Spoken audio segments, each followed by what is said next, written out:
Salut à tous et bienvenue sur la ferme du mineur. Aujourd'hui on va parler de l'Ethereum et plus particulièrement du DAG. Alors qu'est-ce que le DAG? C'est tout simplement le fichier qui va se charger dans la mémoire vidéo de votre carte graphique pour miner de l'Ethereum. Alors comme vous le savez, ce DAG va augmenter et on va voir les performances en fonction des cartes et en fonction de la taille du DAG.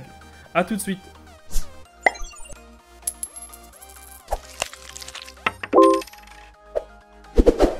Donc on va faire le test avec 3 cartes graphiques, une 1080, une RX 470 et une R9 290. Et à chaque fois on va augmenter le DAG pour voir si on perd des performances ou pas justement. Donc on va faire le test tout de suite avec une 1080. Alors faites attention, les perfs que j'obtiens avec cette 1080 ne sont pas optimisés, étant donné que j'utilise un pilote pour jouer. Donc je n'ai pas un pilote optimisé pour le mining.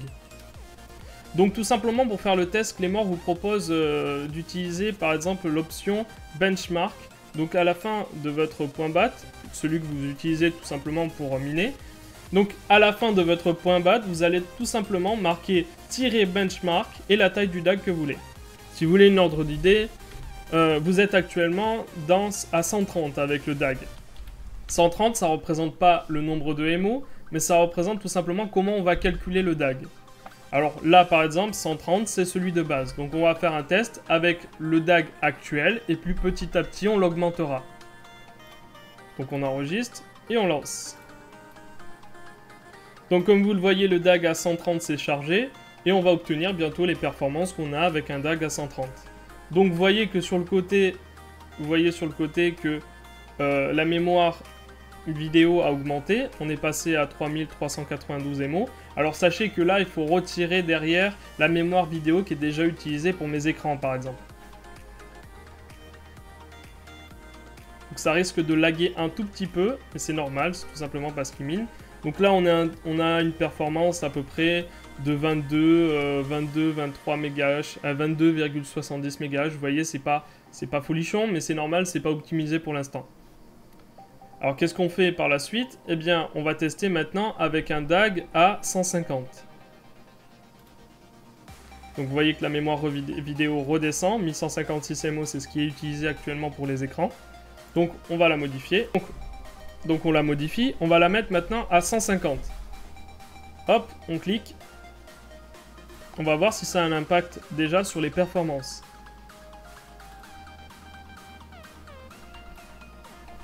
Alors, c'est certain que ça aura forcément un impact sur la mémoire utilisée, la mémoire vidéo utilisée, parce que forcément ça va charger beaucoup plus la mémoire vidéo.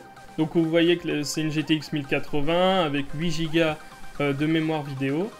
C'est de la GDDR5X. Donc là, le DAG va se charger. Donc vous voyez que le DAG s'est chargé. Les performances sont quasiment similaires. La mémoire vidéo a légèrement augmenté. Donc pour l'instant, pas de changement au niveau des performances pour une 1080. Maintenant, on va tester tout simplement avec un DAG à 180. Et on va voir si les performances changent. Donc maintenant, on met un DAG à 180 pour tester. Donc rassurez-vous, le DAG à 180, on ne l'atteindra pas avant longtemps. Hein. Ça signifie quand même qu'il y a 180, c'est 3 Go et quelques en plus. Donc vous inquiétez pas, on ne l'atteindra pas tout de suite. Donc on l'enregistre. Et on relance. Donc comme vous pouvez le voir, le DAG, la mémoire a augmenté. La mémoire vidéo a augmenté. Et les performances sont restées les mêmes. Certes, la mémoire vidéo augmente, mais ça ne change pas. Maintenant, on va tester avec une RX 470. Qui a la même architecture qu'une RX 480, c'est l'architecture Polaris. Donc on va tester. Donc maintenant on va faire le test avec des RX 470. Donc vous pouvez voir de base que la mémoire vidéo est de 8 MO pour une carte graphique qui n'est pas utilisée. Et pour celle où il y a l'écran, tout simplement 108 MO. Donc vous pouvez voir de base à combien c'est. Maintenant on va faire le même test que pour la 1080, mais cette fois-ci pour cette RX 470. Donc on va voir si on perd vraiment en performance en fonction du DAG.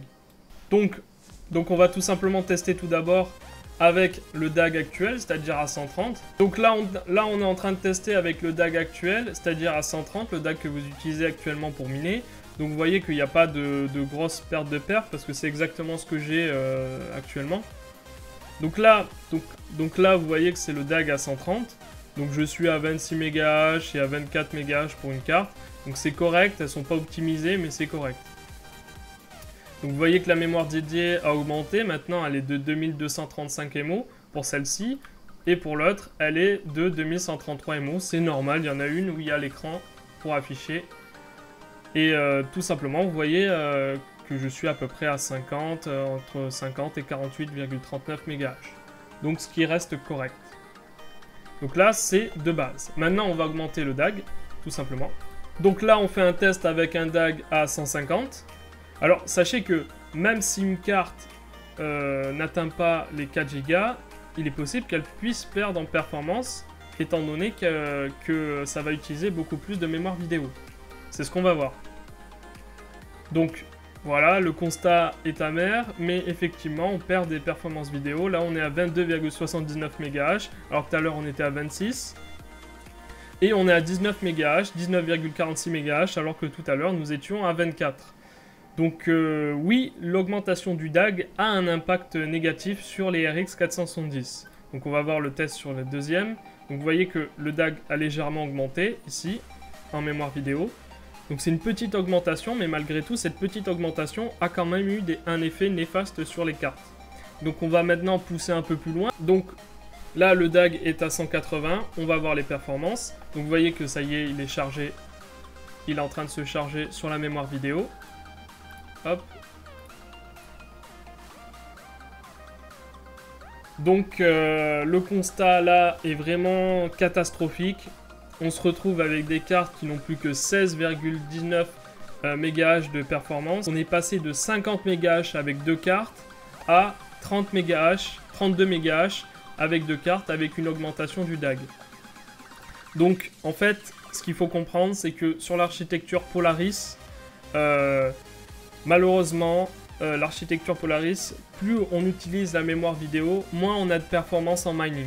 Alors ce n'est pas le cas pour toutes les cartes graphiques de chez AMD, mais en tout cas pour les Polaris, apparemment ça a un impact négatif. Et comme vous le voyez, on est passé de 26 MHz pour la première carte graphique à 16 MHz. Donc maintenant avec le test à la limite de la limite, c'est-à-dire 220, le DAG à 220, on a une utilisation totale de la mémoire sur la carte graphique de 3962 MO, comme vous le voyez.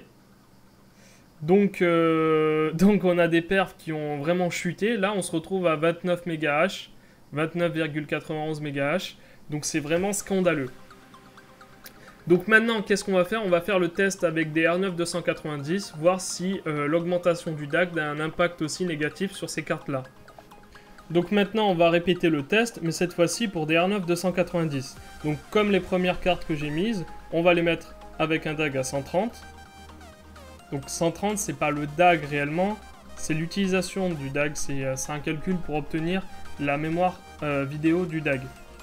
Donc là, on va le mettre à 130 et on va faire le test. Donc vous voyez que le DAG s'est chargé, les performances des cartes sont à 26, 27 MHz pour des R9 290, ce qui reste plutôt correct. Donc vous voyez que le DAG est chargé ici, la mémoire vidéo est de 2141 MO, donc ce qui représente le DAG actuel. La mémoire vidéo actuelle. Donc maintenant on va tester avec un DAG à 150, un benchmark à 150. Donc le DAG comme vous voulez à 150 se charge, donc forcément la mémoire vidéo des cartes augmente, on est passé de 2141 à 2300 MO, donc les performances sont quasiment similaires, voire similaires. Je remarque pas de gros changements sur les R9 290. On a perdu peut-être 0,20 MHz, mais c'est vraiment ridicule, hein. C'est vraiment... on pourrait pas appeler ça une perte, quoi. Donc maintenant, on va tester avec 180. Donc maintenant, vous pouvez constater que le DAG et poche est à 180. La mémoire vidéo a légèrement augmenté. Et les performances sont restées quasiment les mêmes. Donc on va voir si on augmente encore, est-ce que les performances vont baisser. Donc apparemment, pour le logiciel Claymore, enfin pour le logiciel de minage Claymore, le maximum du DAG, c'est 199. On va tester avec un DAG à 199, ce qui est logique étant donné que 199 c'est la limite liée à l'utilisation de la mémoire de ma carte graphique. Parce que mes cartes graphiques font 4 Go, donc si elles font 4 Go, je ne peux pas aller au-delà de leur utilisation. Donc le DAG s'est stoppé à 199. Donc comme vous le voyez, le DAG là actuellement est à 3970 MO. Et pour les performances, j'ai perdu 4 MHz. Donc effectivement, lorsque le DAG sera en tout à 3970 MO de mémoire vidéo utilisée, eh bien je ne serai plus qu'à peu près 103 mH au lieu de 106. Sauf que ce qu'on remarque, c'est qu'avec les R9 290, avec un DAG à 3970 MO, on est encore plutôt performant, on n'a pas perdu énormément, alors que lorsqu'on augmente légèrement le DAG sur les RX 470, on voit qu'il y a une perte sèche. Donc voilà, donc après ces tests, on remarque que sur les 1080, donc sur les Nvidia ou sur les R9 290, on ne constate pas d'énormes changements sur les perfs. Par contre, concernant les RX 470 et les RX 480, parce que c'est la même architecture, vous allez constater des pertes nettes concernant les performances. Vous aurez toujours le Zcash, vous aurez plein d'autres monnaies à miner. Juste concernant le TH, le DAG risque, l'utilisation de la mémoire vidéo risque de drastiquement baisser les performances des RX 470. Merci de m'avoir suivi pour cette vidéo et si vous avez aimé cette vidéo, n'hésitez pas à liker. Si vous voulez nous suivre pour plus de vidéos, n'hésitez pas à vous abonner. À la prochaine!